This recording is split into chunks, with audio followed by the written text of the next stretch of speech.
Bab 4. Tania menggeleng kepalanya.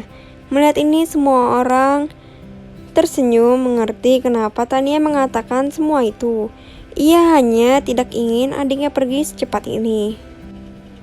Aku akan mengatakan padanya sekarang, kata Tania ingin meninggalkan meja makan itu. Frankly melambaikan tangannya sembari berkata, tidak perlu, biarkan ayah dan ibumu mendatangi keluarga Cheho. Mendengar ini Tania kembali ke meja dan duduk di kursinya. Rejang hanya tersenyum melihat tingkah kakaknya itu, lalu ia berkata, kakak, apakah engkau sudah benar-benar siap? Tania mengangkat wajahnya yang tadi tertunduk dan ia mengangguk. Melihat ini Rejang tertawa dan ia pun berkata, haha kakak, aku bisa menunda kepergianku, engkau tidak perlu melakukan semua ini.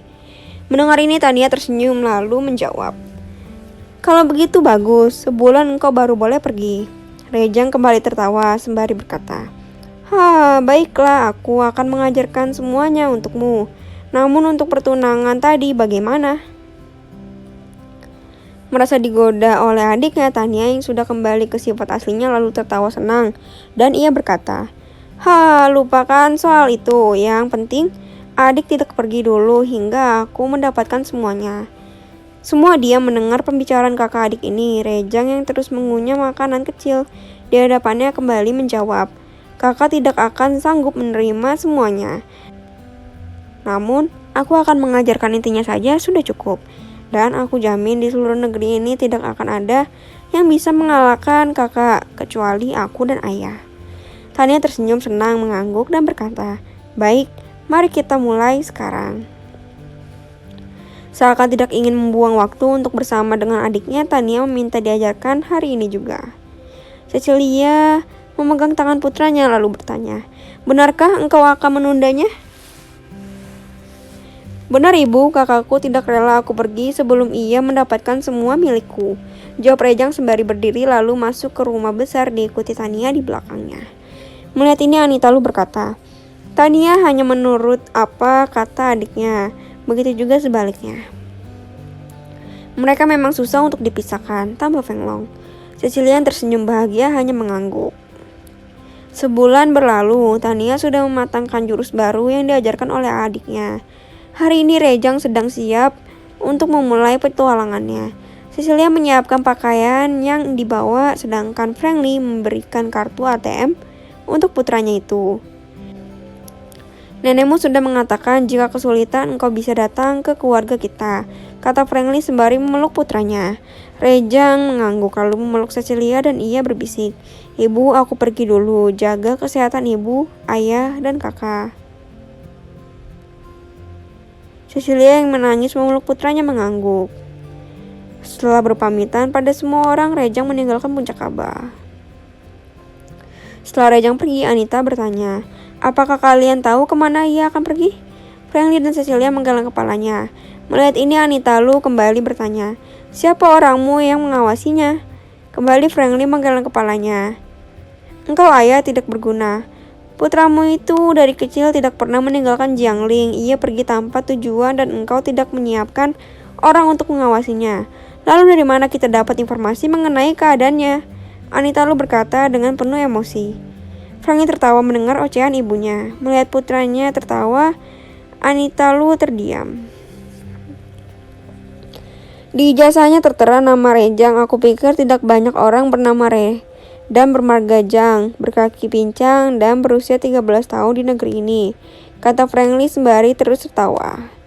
Mendengar ini Anita Lu tertawa senang lalu menjawab, kalau begitu sore ini aku pulang, tentu ayahmu sudah rindu padaku.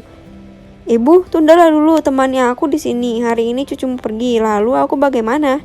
Pinta Cecilia Chu. Anita Lu mengangguk lalu berkata, bagaimana kalau engkau ikut aku ke ibu kota? Mendengar ini Cecilia memalingkan wajahnya kepada Frankly, memohon izin darinya.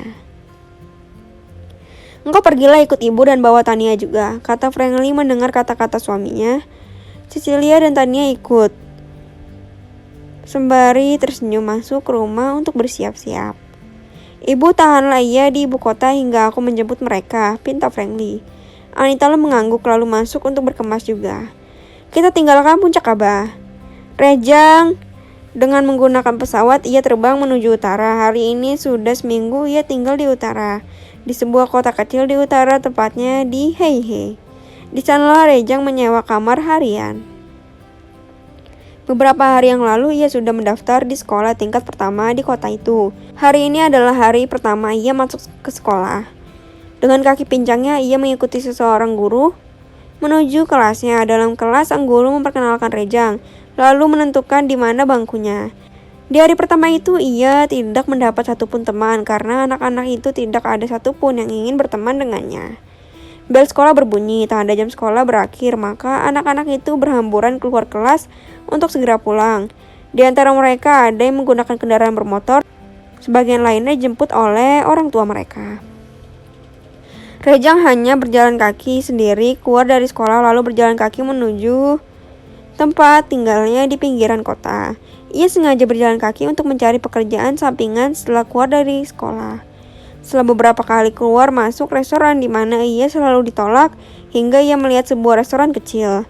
Hari sudah gelap dan perutnya sudah terasa lapar, maka ia memesan makan malamnya di restoran itu. Setelah menghabiskan makannya, ia bertanya kepada pelayan yang melayaninya. Rejang pun berkata, "Kakak, yang manakah tuan pemilik restoran ini?" Pelayan yang cukup berusia itu menatap Rejang yang masih menggunakan seragam sekolahnya sembari menjawab, "Itu yang gendut." Rejang mengalihkan pandangannya mengikuti jari telunjuk pelayan tadi yang menunjuk kepada seseorang lelaki separuh baya yang memang bertubuh tembun. Rejang melangkahkan kakinya ke tempat orang itu. Setelah tiba di hadapan orang itu, Rejang membungkukkan tubuhnya sedikit sembari berkata, "Tuan, apakah tempat ini membutuhkan tenaga lagi?" Lelaki tambun itu bernama Deki, yang menatap Rejang yang berdiri membungkuk padanya. Lalu ia menjawab, "Memang kenapa engkau bertanya seperti ini?" Rejang mengangkat wajahnya sembari tersenyum lalu menjawab, "Aku bersekolah di ujung jalan ini. Sepulang dari sekolah aku memiliki banyak waktu luang. Jadi jika boleh aku ingin membantu di sini. Masalah bayaran aku tidak meminta banyak." Deki yang memandang Rejang sejenak, ia menjadi suka dengan wajah tampannya. Lalu ia kembali bertanya, "Di manakah orang tuamu?" Rejang tidak ingin berbohong, jadi ia menggeleng kepalanya tanpa menjawab.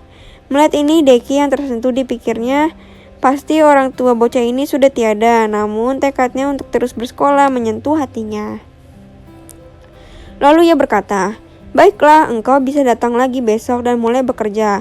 Aku tidak dapat memberikan gaji yang banyak, hanya beberapa ratus ribu saja.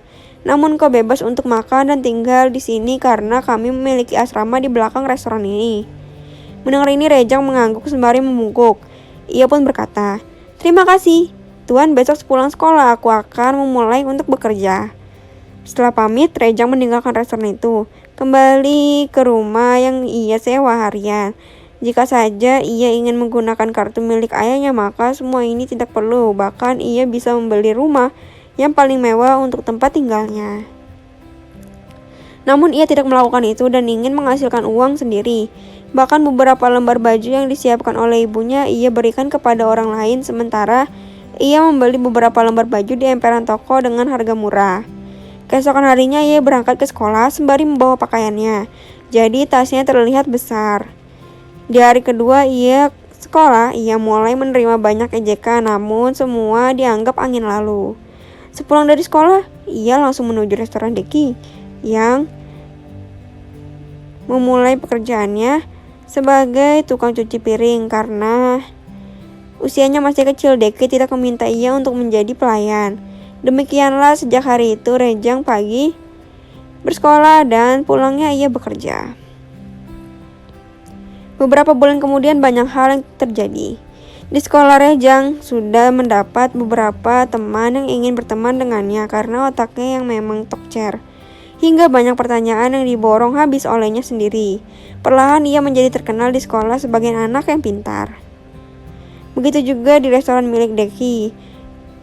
Ia sekarang bukan pencuci piring lagi, namun sudah naik menjadi asisten koki restoran itu. Di rumahnya di Puncak Kaba, ia bersama ayahnya suka bermalam di hutan di belakang rumah mereka. Di sana ia belajar memasak dari ayahnya. Tentu hasil masakannya seperti ayahnya, yaitu enak dan lezat. Ini juga diakui oleh ibu dan kakaknya. Namun ia belum bisa membuktikan itu selama bekerja di restoran milik Deki, yang dan ia pun tidak berniat untuk itu. Hari ini saat pulang dari sekolah, Deki memanggilnya dan berkata, "Hari ini si Apung tidak bekerja lagi di sini karena harus pulang ke kampung halamannya. Engkau yang selama ini menjadi asistennya, apakah bisa menggantikannya untuk beberapa hari ke depan? Hingga aku mendapatkan pengganti Apung." Mendengar ini Rejang terdiam lalu ia menjawab, "Tuan, bagaimana jika masakanku tidak sesuai dengan selera pengunjung?"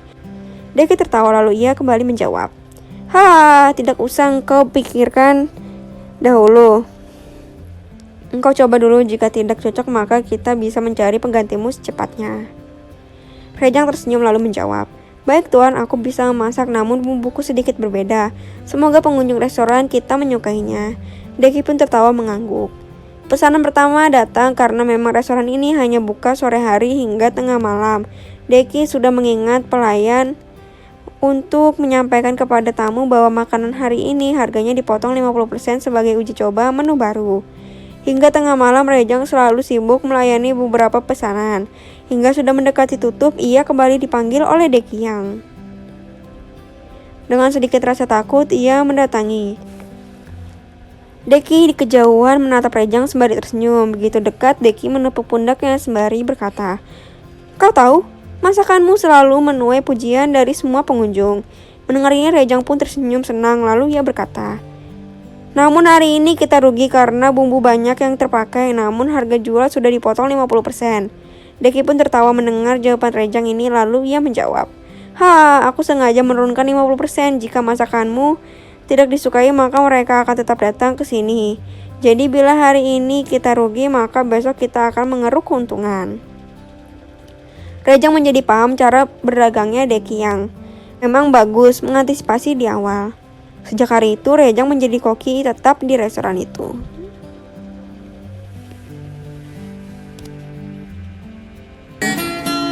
Jangan lupa ya subscribe dan komennya. See you.